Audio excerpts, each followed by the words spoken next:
안녕하세요. 보험금 팔례방입니다.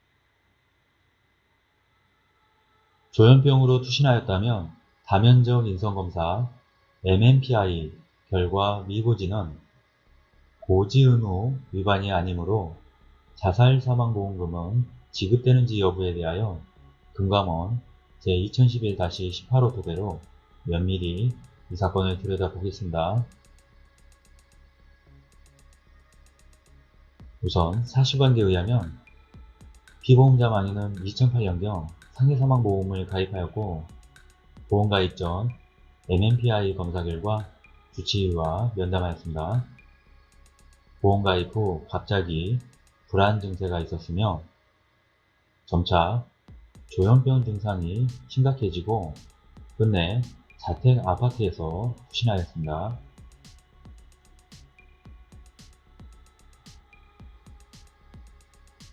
위원회의 판단 첫 번째 쟁점 고지 의무 위반에 따른 계약 해지 여부 쟁점 가 중요사항에 해당하는지 여부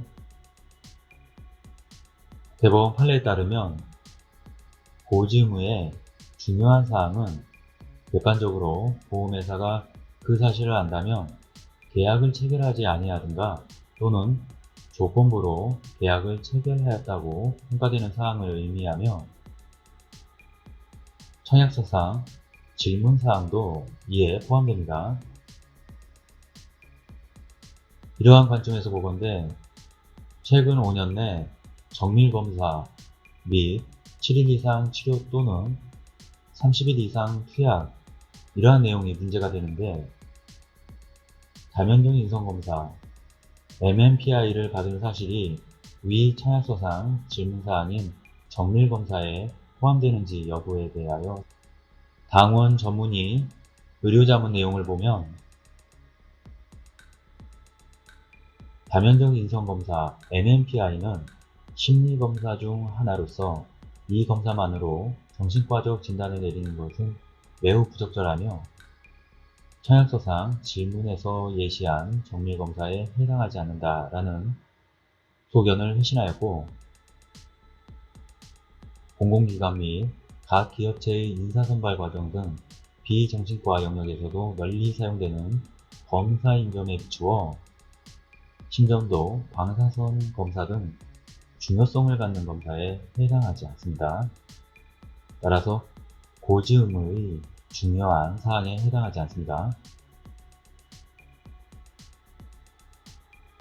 쟁점나 고의 또는 중과실로 고지 의무 위반하였는지 여부 설령 중요한 사항에 해당한다 하더라도 이를 계약자가 고의 또는 중과실로 불고지하였는지를 보건대 가입 전 다면적 인성검사 결과에 대하여 당원의 전문위원회의 의료자문에 따르면 피보험자의 상태는 10개의 임상척도에 유의미해야 할 만한 병리적 소견이 나타나지 않고 주치의도 관찰을 요하는 정도에 불과하다라는 소견을 회신한 점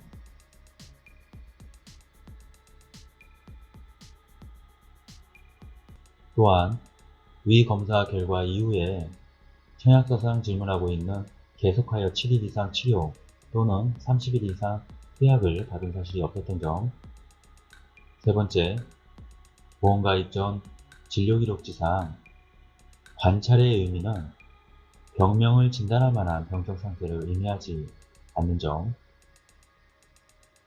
네 번째, 주치의가 작성한 사실조회 소견서에 따르면 입원이나 약물치료가 필요한 상태가 아니고 향후 관찰해보자는 의견이라고 회신한 점 또한 정신과 초진기록지에 따르면 한청으로 상담을 신청하였으나 아무 이상이 없어 치료받지 않았음이라고 기재한 사실 여섯 번째, 청약서상에서 질문하지 않은 질문 등에 대하여도 고지 대상으로 본다면 이는 보험자의 해지권 행사의 남용을 초래하게 되어 약관이나 상법에서 정한 고지 의무 제도의 취지를 반하게 되는 점 일곱 번째, 만인은 가입 전에 대입 수능 시험을 응시하였고 대학에 입학하여 준수한 학점을 유지한 점, 이 사건 보험계약 체결도 설계사가 개척 영업 방식으로 방문하여 체결하였고 망인의 자투 서명 당시 건강하고 밝은 표정이었다는 사실, 이러하다면 결코 계약자가 당해보험계약 체결 당시 설령 다면적 인성검사가 중요한 사항에 해당하더라도 이를 고의 또는 중과실로 불고지한 것으로 보이지 않습니다. 따라서 이 사건 보험계약은 고지 의무 위반을 한 것이 아니므로 보험자는 해지권을 행사할 수 없습니다. 두 번째 쟁점, 보험금 지급 사유에 해당하는 보험사고인지 여부, 관련 법리, 상해사망보험계약에서 자살을 면책으로 규정하였다면 그 자살은 망인이 극심한 정신질환 등으로 자유로운 의사결정을 할 수 있는 상태에서 자살한 경우는 제외하고 있고, 이러한 우려성과 사망강의 인과관계는 수익자가, 즉 신청인이 입증할 책임이 있습니다.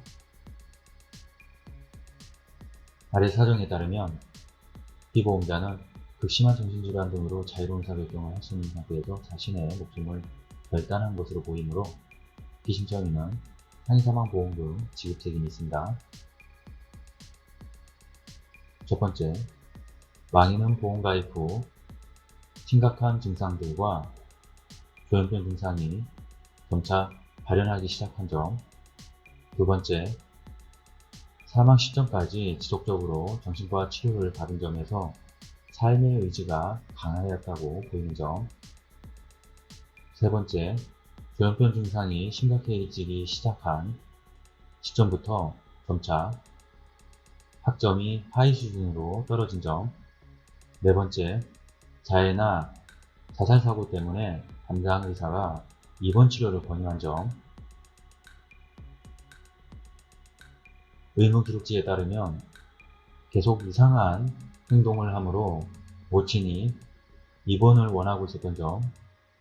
여섯 번째, 통원 치료를 받고 돌아가서 자택에서 후신한 점. 결론적으로 피신청인은 고지 의무 위반으로 이 사건 계약을 해지할 수 없고 상해사망보험금을 신청인에게 지급할 책무가 있습니다. 마치겠습니다. 긴 시간 시청해주신 점 고맙습니다.